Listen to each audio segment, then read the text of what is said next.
that said it's already getting hard for university graduates to get jobs.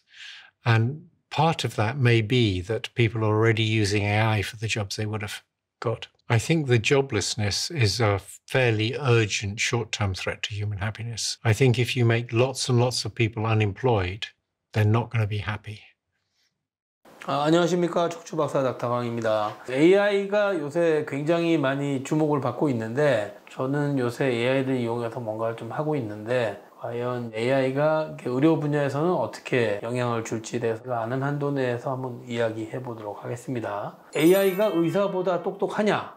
제미니도 버전이 계속 나오고 뭐 다 나오는데 이게 버전업이 된다는 거는 사실 조금 더 검색하고 소팅하고 조합해서 결론을 내는데 라이트해졌다고는 볼 수 있겠죠. 근데 이제 특이점이라고 과연 이게 통합을 할 수 있나? 크리에이티브 뭔가를 이제 창조할 수 있냐가 아마 특이점의 저는 기준이라고 생각하거든요. AI가 아직 정보를 조합해서 여러 분야로 결론을 내기까지는 저는 아직 약간 부족하다고 생각합니다.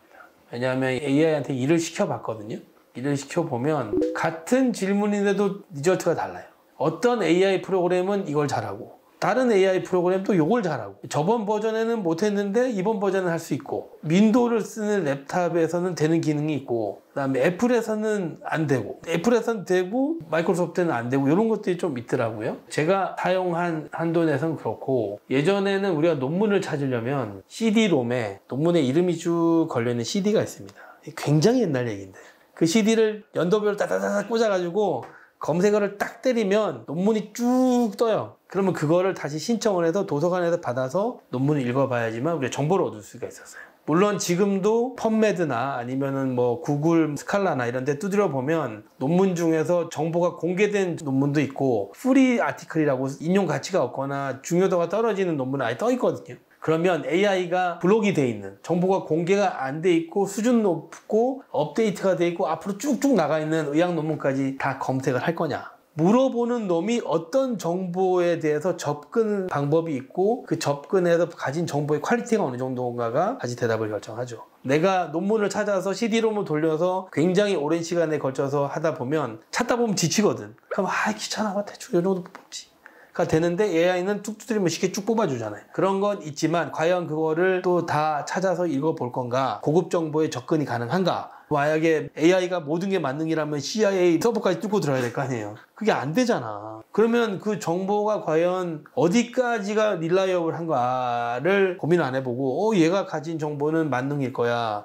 자기가 AI에 물어볼 때 네가 최고의 의사라고 생각하고 뭐 어쩌고 대답을 하라. 진짜로 최고 의사까지가 어디까지인지 모르잖아요, 일반인은. 그러면 AI한테 물어보는 게 자기는 최고의 의사라고 물어봤지만 레지던트 1년이나 인턴 정도의 수준의 논문을 찾아보는 거에서 머무를 수도 있죠. 그러면은 최고의 대답을 못 얻지. 그러니까 이게 질문하는 사람의 능력이나 데이터베이스가 어디까지 검색이 가능한가가 다시 AI의 능력치를 결정짓지 않을까. 왜냐하면 데이터가 후진데 버전업만 돼가지고 찾는 거를 잘 찾는다고 해서 저는 그렇게 아직까지 제가 무서워서 그런지 우리 환자들은 앞에서 그런 소리 잘 안 하는데 그렇게까지 다이렉트로 물어보진 않고 AI를 보고 와가지고 이런 결론을 낼 것이라고 왔는데 비교를 하겠죠. 이 의사가 나한테 제대로 이야기하냐? 안 하냐? 벌써 전제 자체가 본인이 진단을 하고 본인의 증상에 따라서 어떤 결론을 내고 오는 거잖아요. 그거 굉장히 위험한 것 같아요. AI가 끌고 오는 정보가 어디서 나온 정보예요? 의사들에서 나온 정보잖아요. 의사들이 하는 얘기나 쓰는 논문이나 그런 정보들을 취합해서 내는 게 AI의 결론이라고 저는 보면 되거든요. 근데 과연 질문을 제대로 했냐, AI한테. AI는요, 정보는 열나 많은데요. 질문이 띠라면 대답을 못해요. 질문이 굉장히 대답하기 좋게 해야 되고 AI가 그거를 잘 찾아가도록 AI도 세팅을 시켜놔야 돼요. 그런 전제 조건이 없다면 AI는 쓰잘데기 없는 대답까지 싹 다 끌어서 오기 때문에 아주 쓰레기 정보들이 많거든요. 근데 그 쓰레기 정보들을 좀 더 취합해서 쓰레기로 갈지 아니면 이게 좋은 쪽으로 갈지는 딱 대답을 받는데 이상하네? 질문을 다시 할 수 있는 그런 능력이 있어야 돼요. 우리가 구글링을 할 때도 뭘 찾아봤는데 내가 알고 있는 정보가 좀 다르면 이걸 제끼고 다르게 검색할 수 있잖아요. 질문을 새로 던지는 거거든요, 얘한테. 근데 그거를 모르고 얘가 하는 말이 맞구나. 그러면 이제 질문이 띠랄 때는 대답도 띠래지는 거지. 그게 AI의 가장 지금을 잘 설명한다고 저는 생각해요. 의사끼리는 그런 얘기 합니다. 영상의학과 없어지겠는데? 영상의학과하고 내과하고 이런 거 베이스는 내가 볼 때는 없어질 것 같은데? 그게 벌써 10년 전에는 아산병원 내과가요, 전국에서 1등을 하는 대가리 박는 데였어요. 근데 미달 났잖아. 아산병원 내과가 미달이 났다니까. 지원을 안 한다니까. 애들이 안 들어가. 왜냐하면 옛날에는 1등만 들어갔는데 이제 AI가 된다고 생각하니 더 이상 이거를 내가 해서 그러면 딱 계산기 뚫어보고 일로 가면 안 되겠는데? 안 가는 거죠. 영상의학과도 AI가 판독을 해준다라고 생각을 한다면 야, 이게 얼마나 가겠냐. 그러면 이제 법적으로 개설 허가에 대한 요건만 남을 거고 판독은 회사에 줘버리고 그러면은 영상학과 원장님들 아마 코스트 페이가 뚝뚝 떨어지겠죠. 그럴 가능성이 굉장히 높고, 근데 이제 문제는 뭐냐면 과연 AI가 판독을 했을 때 뭐 미스다이고니시스나 이건 못 봤다, 아니면 이걸 디텍트를 못했다, 그러면은 그거를 과연 영상의학을 리딩해주는 그 업체가 받을 건가, 아니면 병원에서 질 건가, 그거에 따라서 판독료가 달라지겠죠. 그리고 그걸 더블 체크를 하게 하겠죠. 또 영상학과는 아마 의사들끼리는 가장 먼저 대체되지 않을까 이렇게 생각합니다. 왜냐하면 기계가 가장 쉽게 할 수 있거든요. 기계가 가장 못하는 게 의사가 하는 행위, 우리가 프로시저라고 그러는데 프로시저는 못합니다. 할 수가 없어요. 로봇 수술은요 그냥 원시시대 도끼 수준이에요. 원시시대 도끼면 사람이 주먹으로 패는 거를 도끼로 패듯이 그냥 손의 연장선이에요. 지금 어떤 식으로 쓰이냐면은 비뇨기과 수술할 때 많이 쓰거든요. 비뇨기과 수술은 골반 안에 있는 장기예요. 골반 안의 장기는 우리가 이렇게 보고 수술해야 되는데 그게 볼 수가 없잖아요.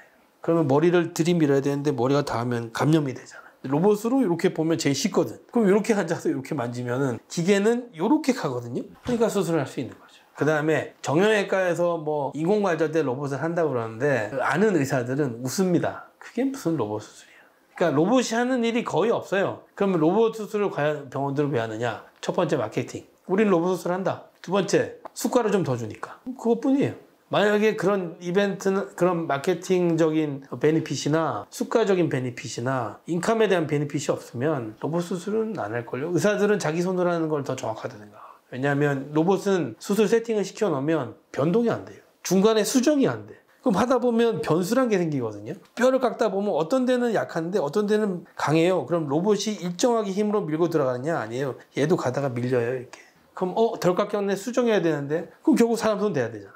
로봇 술기를 이용한 인공관절 수술이라고 하거든요. 왜냐하면 그거에 로봇이 수술한다 그러면 의료법 위반이에요. 왜냐하면 로봇이 안 하기 때문에 사람이 하거든. 그래서 로봇 술기, 로봇 기술을 이용한 인공관절이라고 돼 있어요.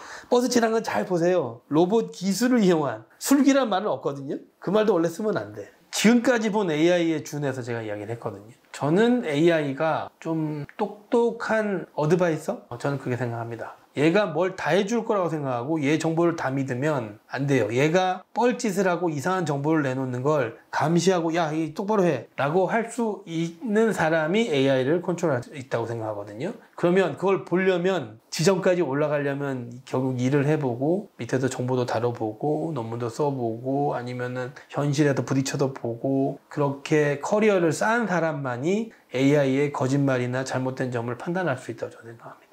AI를 통해서 거기까지 올라가려고 생각한다면 그거는 사상누각이다. 절대로 거기까지 못 간다. 결국 지가 괴로워보고 지가 힘들고 지가 땅바닥에 대가리를 박아보면서 얻은 그런 경험에 우러나온 펀더멘탈이 없으면 AI는 이용의 한계점이 있어요. 저는 그렇게 생각해요. 감사합니다.